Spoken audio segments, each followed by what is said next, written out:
Hi, everyone. We wanted to welcome you to today's Adult MDS Chapter event brought to you by the HealthTree Foundation Community for MDS program. My name is Mary Arnett. I am the HealthTree for MDS Community and Education Manager. I am very grateful to have each of you on here for our meeting today and for your support in building our Adult MDS community. I would like to let you know that today's session will be recorded, and the recording, along with the slides and resources we discussed today, will be sent via email to all registrants within 48 hours of the event concluding. First, we'll start with a quick Zoom meeting tutorial for anyone who's new to the platform. We would love for anyone to turn on their camera and keep it on if you feel comfortable. We believe that doing that helps us to create a stronger sense of community. As you can see on this slide, it'll show you how to turn that camera on. At the bottom of your screen, you should see the microphone and camera buttons. You can click on that video icon that says video in order to turn your camera on. With that being said, if you are not comfortable being recorded, you are not required to keep your camera on. Your microphone should currently be off, and we'll keep that off throughout the presentation. However, during the group discussion portion at the end, you are welcome to unmute yourself if you have any questions and you'd like to ask those verbally. If you have any questions or comments for us, you can put those in the chat throughout the presentation. If you're using your mobile device or a tablet, you'll want to click on the three-dot icon that says more, and then on chat in order to access the chat box to enter those questions. And lastly, if you would prefer to verbally ask your question or make a comment directly to the speaker during the discussion time at the end, we really encourage you to do so. If you're using a laptop or a desktop computer, please click on the reactions near the bottom of your screen, and then you can click raise hand. If you're using a mobile device or a tablet, you can click on the three horizontal dots that say more, and then click on the raise hand button, and we will call on you so you can ask your question. So now we're going to go ahead and get started with today's event. First, I'd like to thank our sponsors who make events like this possible, and those sponsors are Bristol Myers Squibb and AbbVie. The topic for our event today is Anemia and MDS, what you need to know. So this month on October 25th, we get to celebrate MDS World Awareness Day. So to celebrate this year at HealthTree for MDS, we're spending the month of October focusing on educating the MDS community as well as the general community more about anemia. So we are really excited for this event to kick off our Anemia Education Month.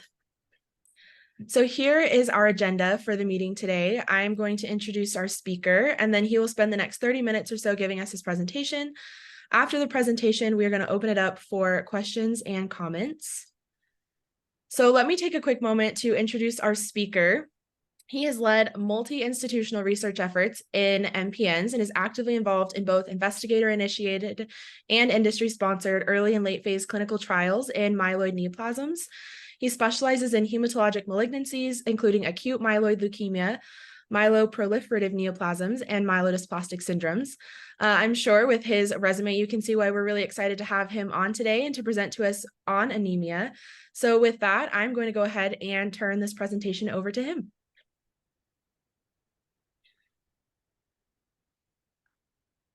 Okay, just checking. Can you see my slides? Yep. Great. So, Mary, thank you so much for the kind introduction. And I want to take a moment to also thank HealthTree Foundation for the invitation to speak with you all today.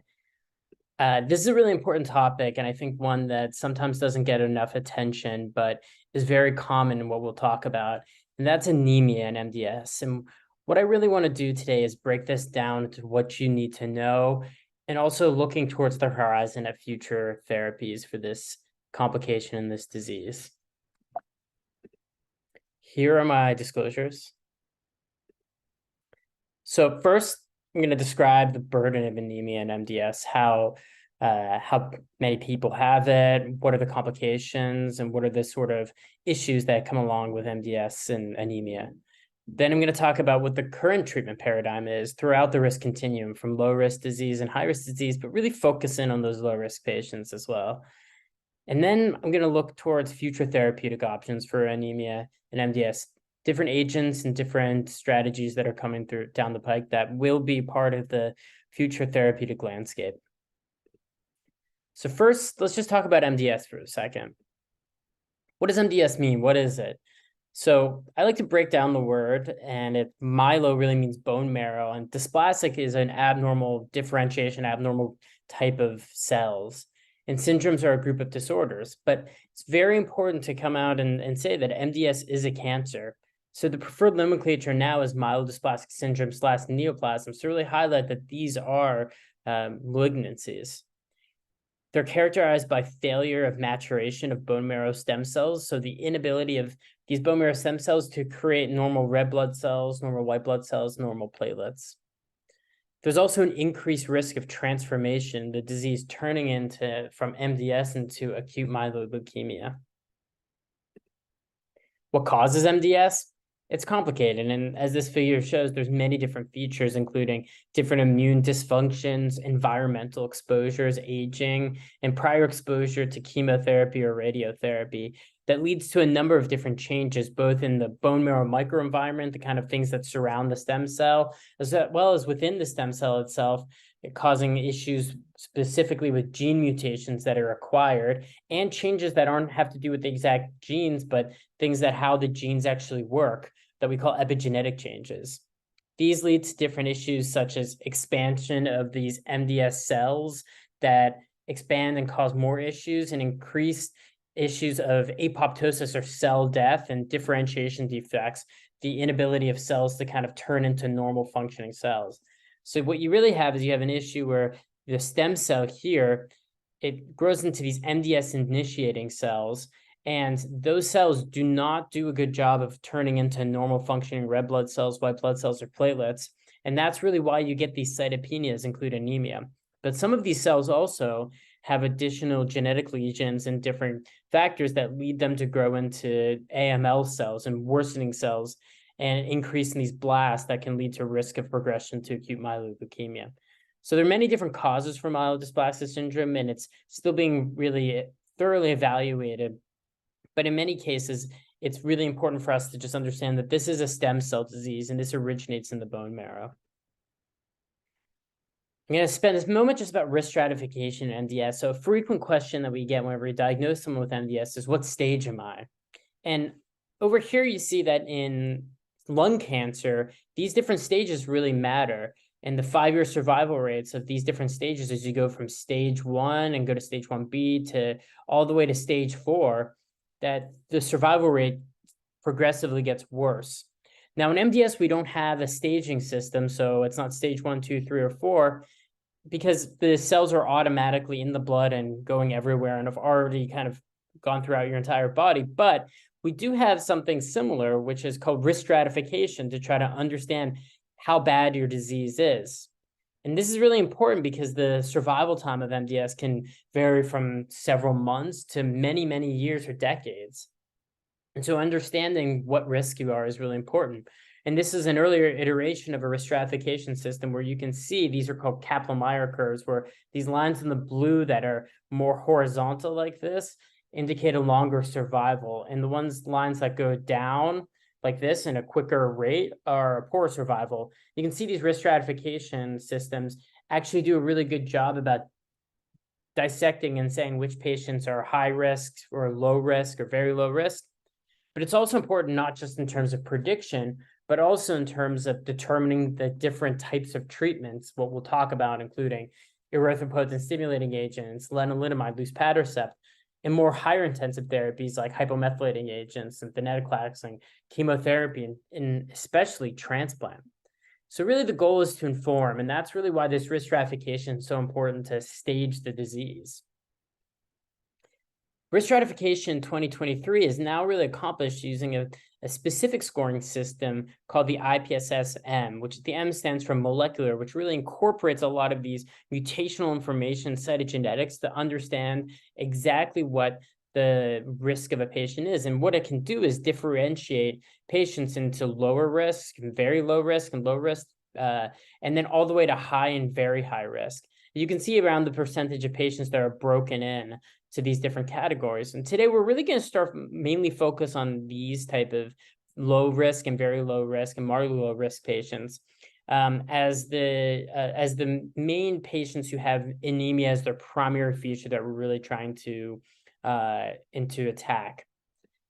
But this is a complicated scoring system, has many different features, including bone marrow blast, platelet count, cytogenetics, what the chromosomes look like, as well as mutations, especially TP53 and many, many different mutations. But what I want to highlight here is that although it's calculated a very complicated different system, really anemia is only one part of risk stratification. So you can have very low risk MDS and have transfusion dependent anemia. Conversely, you can have higher risk MDS and not need transfusions. So although anemia is a feature of risk stratification, it's only one part of it. And in modern days, it's only one smaller part of it. And we really focus on other issues to say what your risk is overall. With that said, though, I think anemia is an important topic to discuss because anemia is one aspect that has a lot of similarities across the risk continuum and that it can have a lot of issues. And so how common is anemia? So more than 3/4 of patients will have some degree of anemia. This is a large study of MDS patients looking at a development of a risk score. And only 52% of patients will have a hemoglobin that is less than 10. So most patients have a hemoglobin that's less than 10. But significantly, 15 to 20% of patients will have a hemoglobin that's less than 8. And those patients will have a significant burden anemia that requires red blood cell transfusions. Only about 1/4 of patients of MDS patients will have no evidence of anemia, and their disease will be manifested by other cytopenias like thrombocytopenia or neutropenia. What are the clinical manifestations? What do patients report about anemia? And these things include fatigue, weakness, dizziness, shortness of breath. There's also inability to exercise like they used to, or headaches and loss of appetite or weight change. And frequently we hear patients report of these cognitive impairments and really an inability to kind of think and a brain fog. So there's many different symptoms, but these are some of the more common ones. What's the problem with anemia? What's the burden of anemia? So anemia and specifically red blood cell transfusions are associated with many bad things in MDS. Mortality, more anemia is associated with worse mortality. Same with being red blood cell transfusion is associated with a shorter survival. They're also associated with hospitalization. Also, anemia is a surrogate marker for leukemia development. So anemic patients are more likely to develop leukemia in the future. Red blood cell transfusions, frequent red blood cell transfusions can also have issues as well. And these include complications from iron overload. Red blood cell units have a lot of iron in them, and they can cause issues where the iron deposits in your body, such as your heart, liver, and endocrine glands, causing issues with heart dysfunction, hepatic dysfunction, liver dysfunction, or diabetes.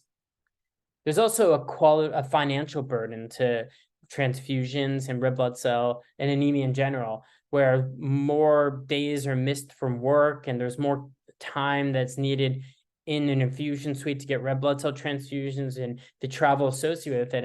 And I think that's something that we as providers sometimes under-recognize as the financial burden from a patient standpoint, that being anemic and requiring transfusions can really be a negative detriment to your overall quality of life. I will mention that there are subtypes of MDS that are specifically associated with anemia that I want to mention right now because I'm going to mention it a few times in this talk, and I want everyone to be oriented what they're about. And the first one is deletion 5q or 5q minus MDS. This encompasses about 10 to 15% of MDS patients and is really characterized by a more indolent course in the sense that there's lower rates of progression to acute myeloid leukemia, but also severe anemia. This right here is a karyotype, and we see all of your different chromosomes here, all 46 chromosomes, all 23 pairs. And in the 5th chromosome, there's a loss of one of the long arm of one of the chromosomes. And this is really what defines 5q minus. The other type of MDS that I want to call attention to is MDS with ring sideroblasts. And this is really a pathologic feature under the bone marrow biopsy that special staining. So you can see these depositions of iron in a ring around some of these developing red blood cells. They're characterized by a high prevalence of a mutation in SF3B1, and again, a more indolent course, but anemia is a really common feature. So while I'm calling out these subtypes early on is that both of these have therapeutic implications, which we're going to get to in the next section. So now I'm going to talk through what the current treatment paradigm is for anemia and MDS. Where are we right now? Some general principles that I want to talk about first include treatment is primarily driven by symptoms. There's no data suggests preemptive treatment improves outcomes in MDS. And the ways we really measure the burden of anemia is based on symptoms. There are people who have low symptom burden with moderate or severe anemia, and people who have severe symptom burden with more mild anemia. So that's an important feature to really understand. Treatment is generally not dictated by subtype, with the notable exception that includes deletion 5q minus MDS and MDS with ring sideroblasts. Treatment can be dictated by certain laboratory values, including erythropoietin level and other counts being low, as well as the overall risk. So someone who is high risk and has anemia is often treated different than someone who's low risk and has isolated anemia. In general, though, red blood cell transfusions may be required if the hemoglobin gets less than 8, and especially less than 7. So what is the first step that we really do when we're trying to address anemia and MDS, is we measure a level called erythropoietin, or EPO. EPO is a hormone that's made in the kidneys in response to anemia. And if you have a high EPO level, it stimulates the bone marrow to correct that anemia. We do have drugs that are exogenous or treats EPO that has been manufactured, and we can inject that can increase the amount of EPO and, again, stimulate the bone marrow to correct that anemia. The issue is that if you already have a high EPO level in your blood, giving more EPO through an injection will not help the bone marrow stimulate more anemia, so more hemoglobin production. So one of the first steps we do is we measure this erythropoietin level. And if it is low, we can give exogenous erythropoietin, what we call erythropoietin stimulating agents.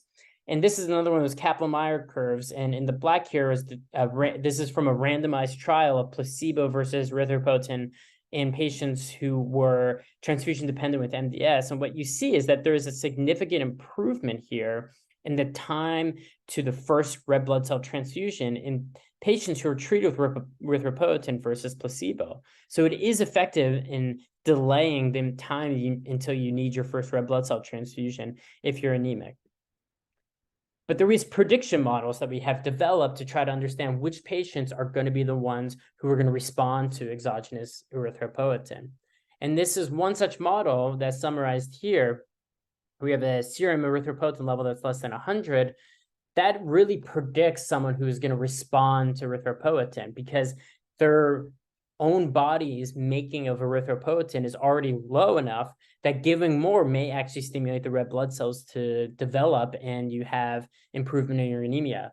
But if you're over 5, that is a negative factor that really suggests that you will not have a good response. Transfusions as well, if you are heavily transfusion, if you have a lot of transfusions, then that is a sign that it is less likely that you're going to respond to erythropoietin. So if you look at low-risk MDS and you tally up these scores, a score that's greater than 1 suggests about 70% of people will respond to erythropoietin, which is pretty good. But if the sum of the score is less than 1, is a -1, then you're probably going to have a poor response. And I'll note that because greater than 500 is -3 points, that no matter what the other score is for red blood cell transfusion, that already predicts someone who's going to be a very poor responder. So this helps us determine people who may respond to erythropoietin and who may not. What are some options for these erythropoietin stimulating agents?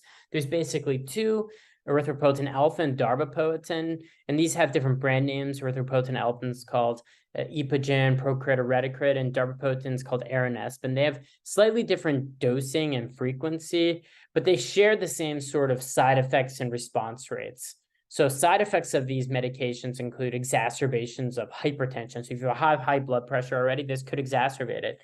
And there's also concern in that if you bring up the hemoglobin too high, it's going to increase your risk for having a blood clot. This has been shown in other diseases where we use these drugs, but it hasn't really been as validated in MDS, although we try not to bring up the hemoglobin too high with these medications. You need at least about 4 months of treatment before you can really say this agent did not work for you. And so it is important that even after a few months or weeks of trying, it may take longer for a response to be garnered. And the response rates, which is really a hemoglobin of 10 to 12 or hemoglobin of rise of greater than 1.5 or reduced transfusion requirements, happens in about 45 to 73% of patients. Although, as I shared in the previous slide, that we can predict that number a little bit better based on the baseline erythropoietin level and the amount of transfusions. And importantly, there has not been shown to be a difference between erythropoietin alpha and darbepoetin.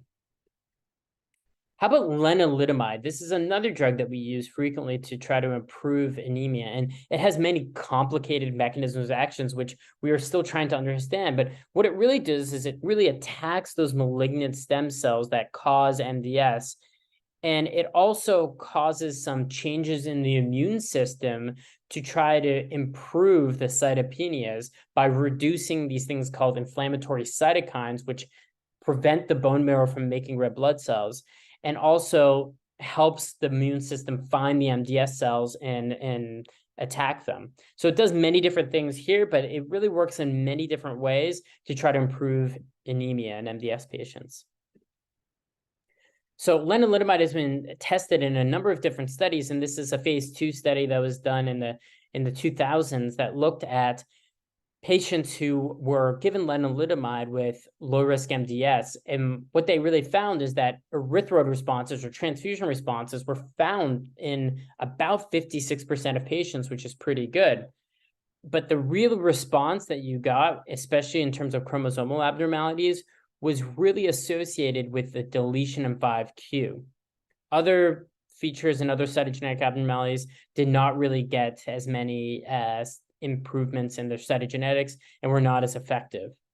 There are side effects with these medications. They do cause lower white blood cell count and can cause lower platelet count as well, too.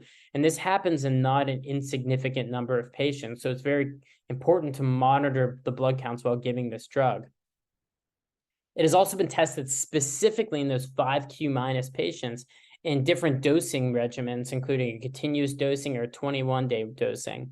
And again, what was shown here is significant improvements in the amount of transfusion independence. So about 2/3 of patients became transfusion independent, and another about 10% of patients had a greater than 50% increase in the number of transfusions.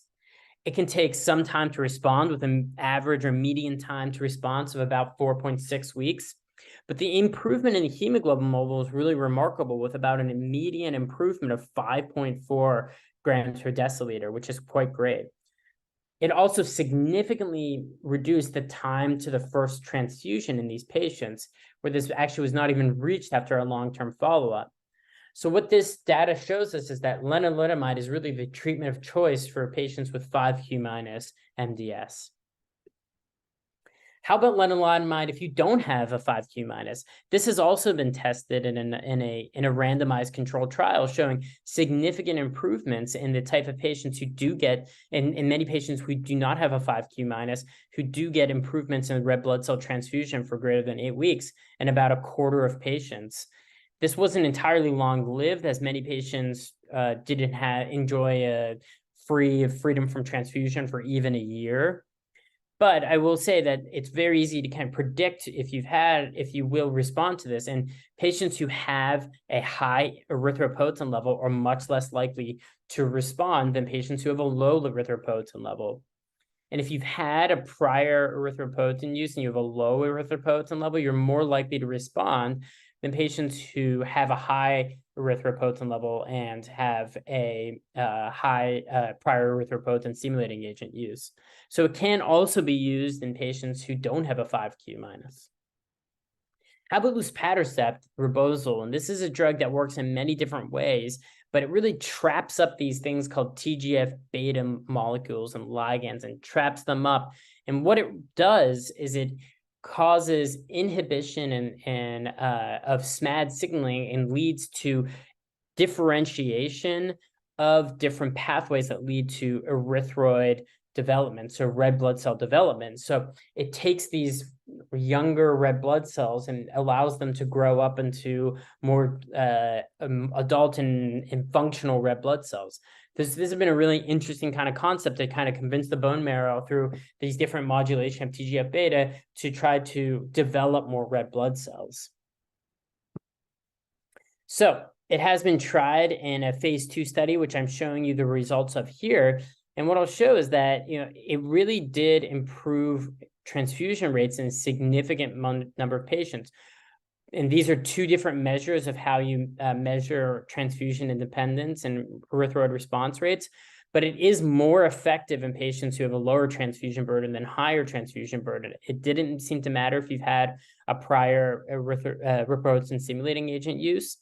But one thing that really came out of here, though, is that patients who had ring sideroblasts seemed to respond significantly better than patients who didn't have ring sideroblasts, where depending on how you define a erythroid response, almost double or 50% more patients had erythroid response and had a red blood cell transfusion independence response if you had had a ring sideroblast. In addition, I told you earlier that ring sideroblast often occurs at the same time with a mutation in a gene called SF3B1. And here also, if you had an SF3B1 mutation, you also had a significantly higher chance of responding.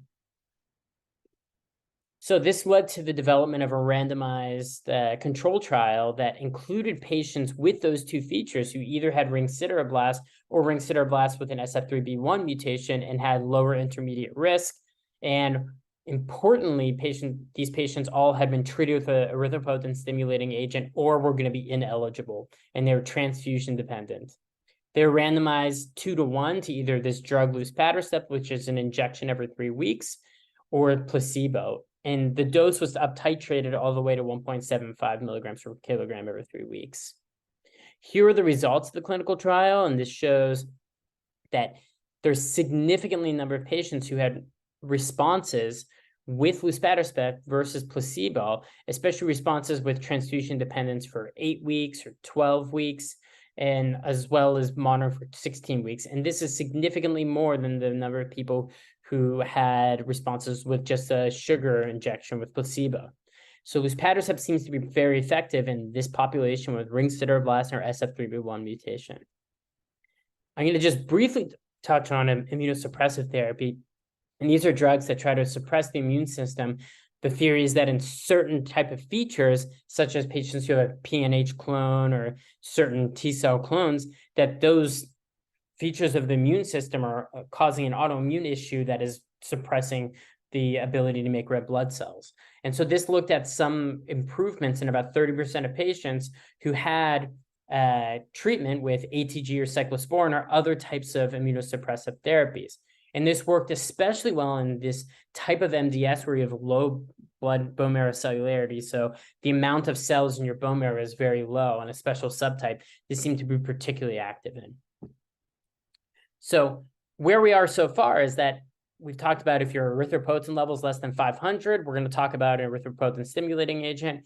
If you're have a 5Q minus, then we're going to talk about lenalidomide as a treatment of choice. If you have ring sideroblast or SF3B1, we'll talk about luspatercept. And if you have a PNH or hypoplastic or low bone marrow blood cells, we'll talk about immunosuppressive therapy.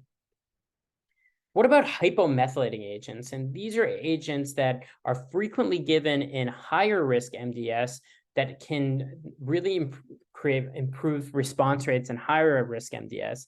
And how they work is through a number of different mechanisms. They look very similar to a part of the DNA called cytidine, and they can incorporate into the DNA. But what they really also do is they inhibit this enzyme called DNA methyltransferase, which allows for things called methylation status on the DNA, which controls the ability for the genes to really express themselves and kind of read out what they're really encoding for. So it works in multiple different ways, and there's two different commonly used hypomethylating agents: azacitidine, which is given at 75 milligrams sub-Q days 1 through 7 in a 28-day cycle, or decitabine, which can be either given IV or there's an oral formulation as well, which is given 20 milligrams per meter squared days 1 through 5.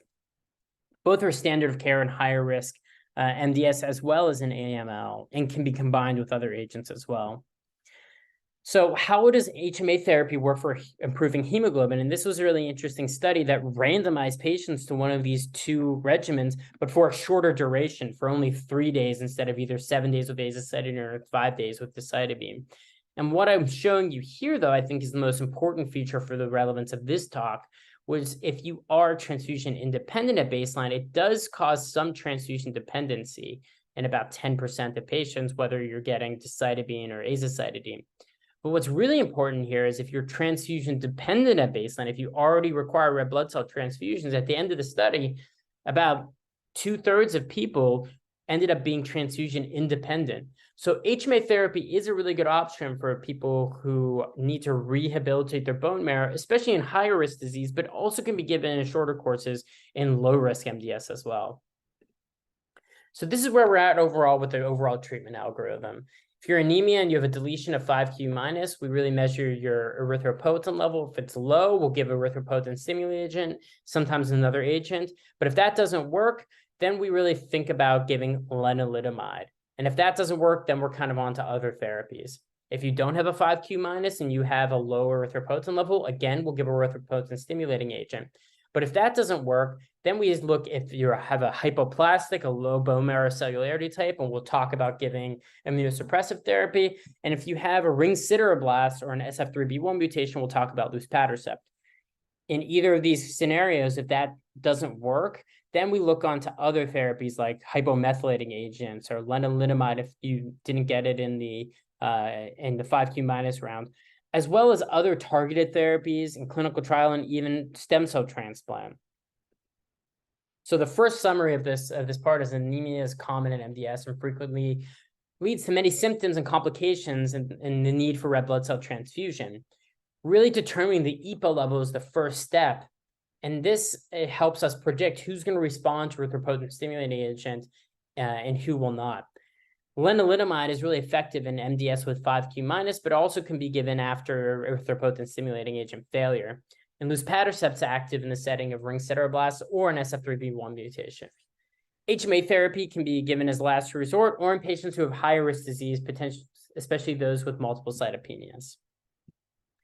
So now I'm going to look towards the horizon and talk about future therapeutic considerations that are already starting to work their way into our treatment algorithm.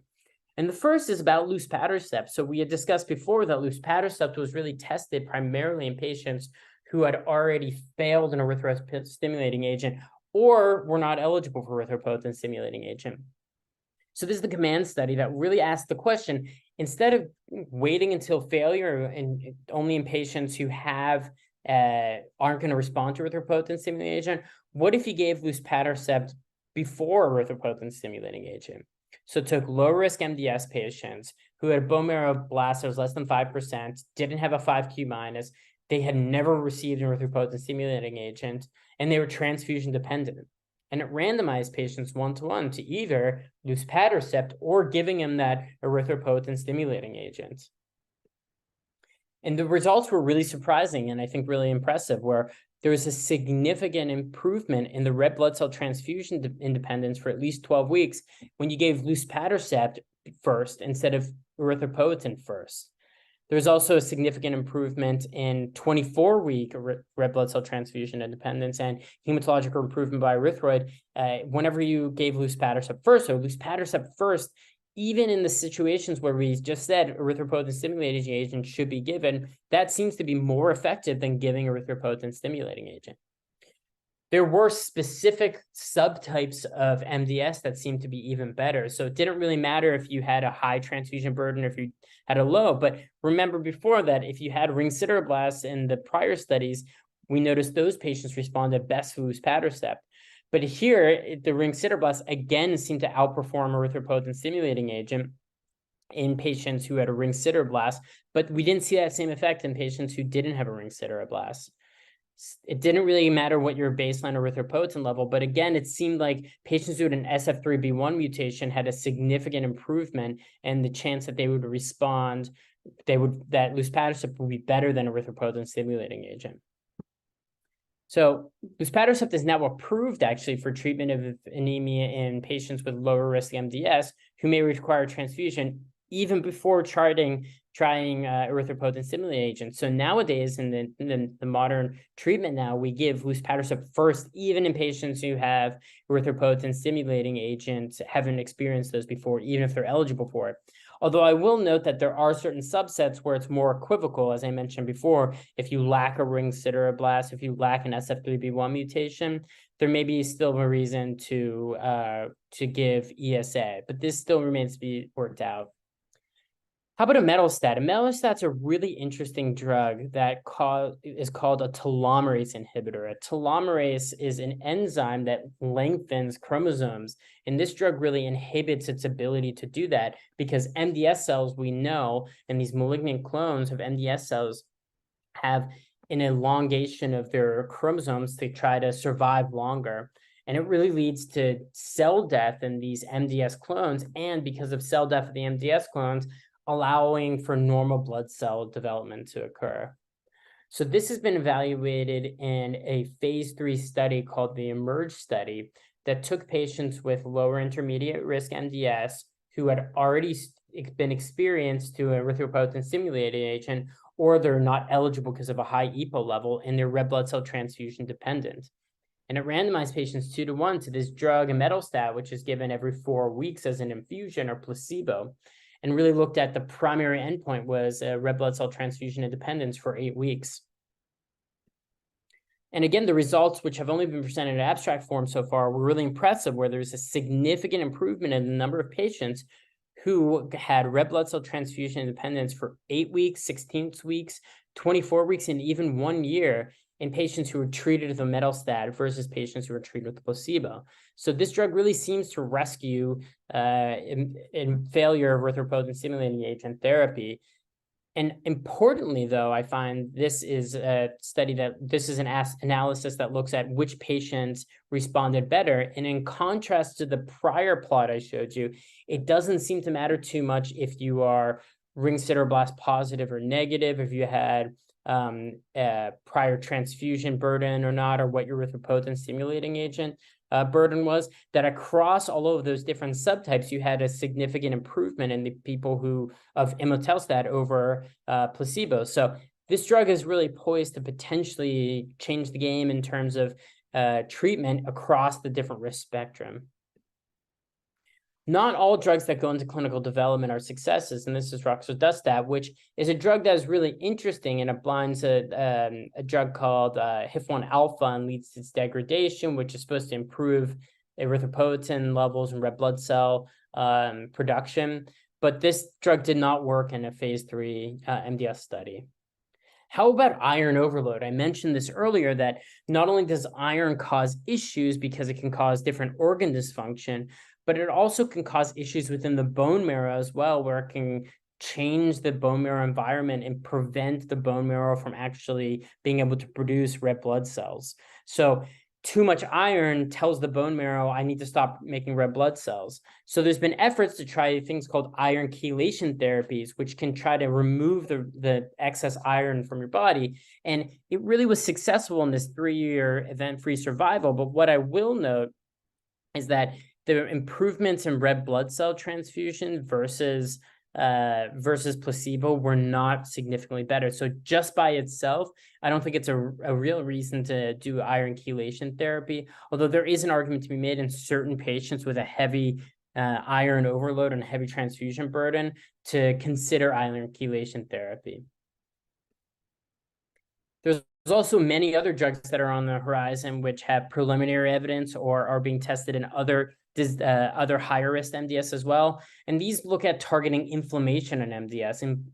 And MDS is a very inflammatory disease, and trying to understand how you can quelch the immune system is something that there are many different targets and different drugs that are currently in development and being tested in MDS to see if this can be part of the future therapeutic paradigm of MDS. So the second summary and the final summary is that luspatercept is now FDA approved for erythropoietin stimulating naive, low risk, and intermediate risk MDS with anemia. And imetelstat is a telomerase inhibitor, which is the new treatment and can be beneficial in low risk MDS patients across different subtypes. Iron chelation therapy, you can consider it in select patients who have a high iron level, who have a very heavy transfusion to burden. And novel therapies, novel treatments that target inflammation MDS may offer a significant benefit in anemic MDS patients in the future. So with that, I'll say thank you. And I provided my contact information here. And I really do encourage all the patients and loved ones watching today to reach out to me with any questions or anything. I always try to make myself as available as possible to the entire patient community. And again, I want to thank you all for your attention and be happy to take any questions. Wow, thank you so much for this whole presentation. That was incredibly informative. I feel like I learned a lot. And we do already have some questions in. So we got a question from a patient in Australia who's not able to be on the call today, but is excited to watch the recording. And they want to know what type of vitamins or supplements are out there, if there are any, that help with anemia. Yeah, this is a really common question that we get. And, I wish there were vitamins that would really improve anemia in a significant way. The most common and obvious one is iron, which is a fundamental building block for red blood cells. So you would think more iron in your body, better ability for your body to make red blood cells. Unfortunately, because of the burden of red blood cell transfusions, because of some of the mechanisms that cause MDS, it's not a problem with not having enough building blocks. So you can think about it more as the machine that is putting together red blood cells isn't working well. So even trying to input more vitamins or iron into the system isn't going to help that situation. So in terms of vitamins, we don't typically recommend any specific vitamins, and unless there's an otherwise noted vitamin deficiency. But we do encourage patients to speak with our nutritionist in order to understand a healthy diet and ways to improve their well-being with food. And that sometimes does occasionally incorporate supplements as well. Thank you. We also had a question come in earlier in your presentation about iron overload, which you ended up touching on there at the end. But part of their question was just how common is iron overload after blood transfusions? Yeah, it can be very common, but it becomes more common with the higher burden of red blood cell transfusions. So frequently we think this is typically a problem when you receive 20 or 25 red blood cell transfusions in your life. And it is something that is relatively simple to measure. There's a laboratory called ferritin, which is a measure of your iron stores. And if that is elevated, especially above 1,000 or so, that it can be suggestive of iron overload. So as the amount of red blood cell transfusion someone requires goes up, that is iron chelation therapy, and something to try to get rid of some of the iron is something we discuss. So just as a reminder for anyone else who wants to ask questions, we've got a couple more coming in. If you want to type those in the chat, you're welcome to add them there. Or if you'd like to ask your question verbally, you can raise your hand and we can call on you to answer your question.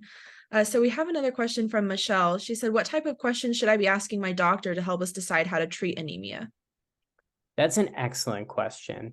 I think that it is important for a discussion with your doctor to include not only what options are available in terms of things like red blood cells, but also really asking those questions about what about erythropoietin stimulating agents? What about luspatercept? What about lenalidomide? And what subtype of MDS do I have? I think it's really important because we often discuss MDS and many diseases as one large disease, but there's many different subtypes of MDS. And I've met many patients with MDS, and I've never met two patients who have the same MDS. So I think it's important for patients to advocate for themselves, to understand what their sort of subtype is and what sort of therapies are involved in their subtype.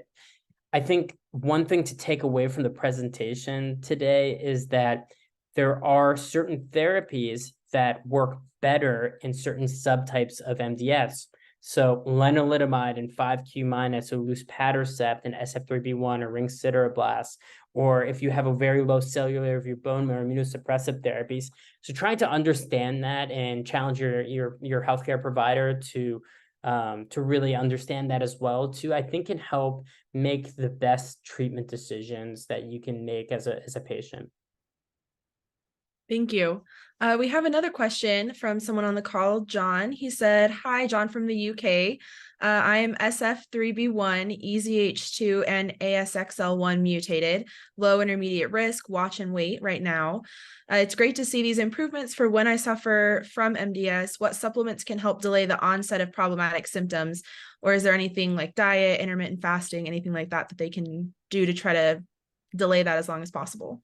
Yeah, it's an excellent question, and I really appreciate John's question. And this is actually a good example of someone who really knows their kind of mutational pattern, the risk, and it is really informed. So I really congratulate John on that. In terms of delaying onset of symptoms, no specific treatments have really been shown to specifically delay the progression in a way that is meaningful.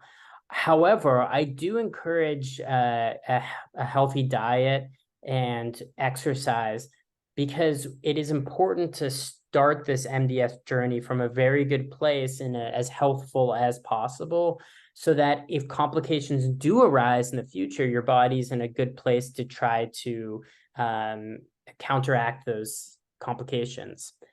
In terms of intermittent fasting, there has not been, to the best of my knowledge, direct evidence within MDS, whether this is helpful or not.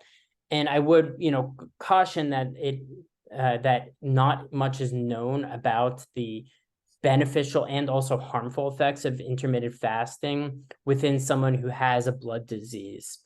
With that said, though, I personally recommend for my patients to do what makes them feel best. And some of my patients do report that certain diets or intermittent fasting has helped them feel more energetic and feel better. And if that's the case, I encourage that, absolutely. But I wouldn't make yourself miserable by skipping, breakfast and lunch every day, with the understanding that we don't know yet, and it's not established if that would do anything in terms of delaying progression of the disease. Hi, John here, just to join in. Yeah, in fact, I'm really enjoying, I mean, it sounds sad almost, but I quite enjoy the challenge. And actually, it's honestly, once you get in the swing of, I'm doing 16/8 fasting. So basically, I make sure I finish by 7:30 at night, and I don't eat till 11:30, 12 the next day. When I wake up, I think, oh, yeah, I could eat something, but you soon get distracted. And I'm enjoying trying this stuff because I'm watching weight, so there's nothing medically intervening at the moment. So in the interim, I'm enjoying almost the challenge. I've stopped drinking alcohol almost, and because I used to drink a lot. Can I ask a secondary sort of question, which is more curiosity? As you can see, I am interested in learning all this stuff. Do you, and I'm sorry I couldn't join you at the beginning, so you may have touched on this.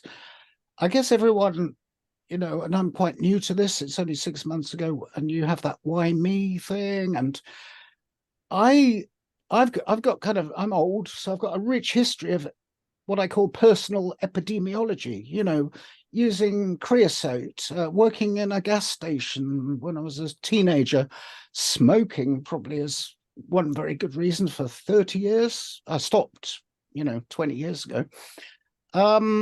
Those sort of things, it feels like, well, I'm a statistic, I know, but I'd love to feed somewhere my stupid life, who knows, a sunscreen. I mean, now that's another thing that, benzene, we have an oil-fired heat furnace, as you would call it, which actually had a leak in it for years.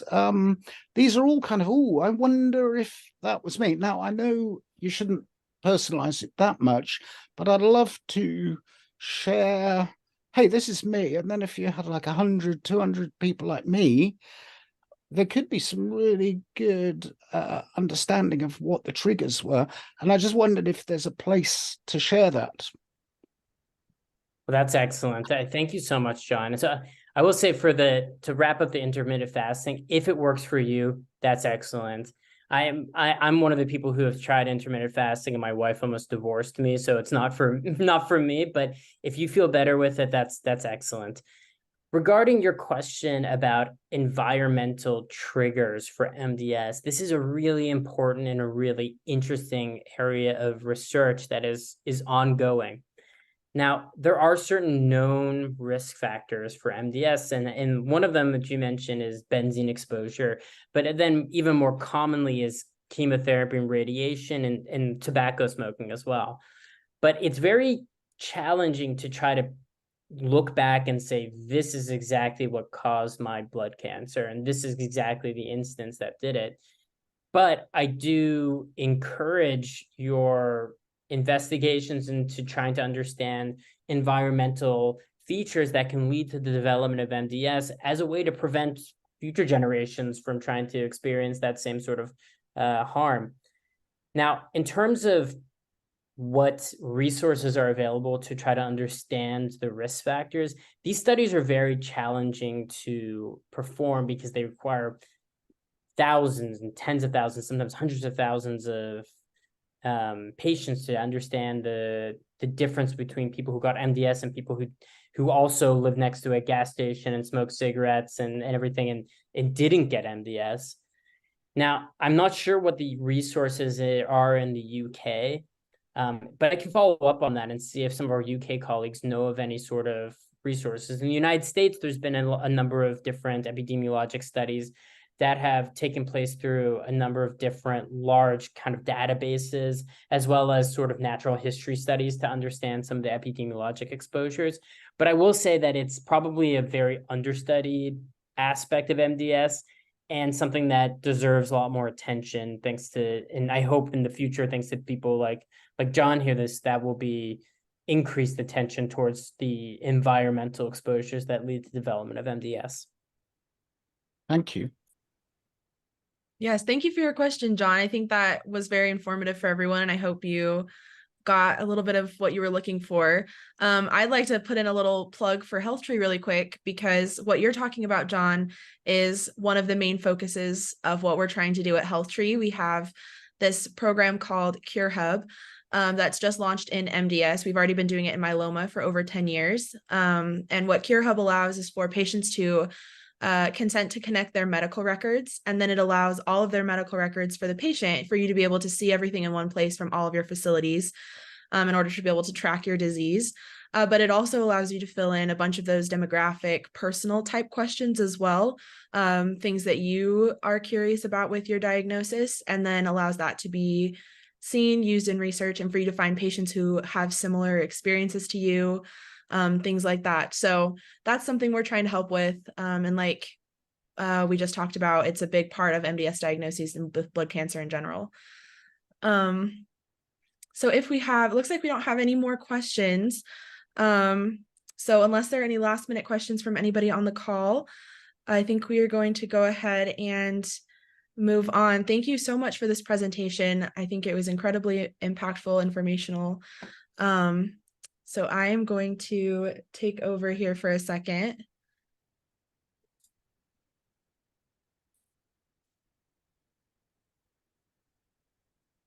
So now that we just wrapped up our discussion portion of the event, which I think was a great success today, I'd like to take a second to mention our next events that are going to be coming up here in the month of October. First, we have a podcast episode that's going to be coming out on October 17th. It will be live, so if you're interested in calling in, if you have any questions or you'd like to listen then you're welcome to do that. During this podcast, I'm going to be interviewing Dr. Kelly Bolton to discuss CCUS and MDS precursor condition.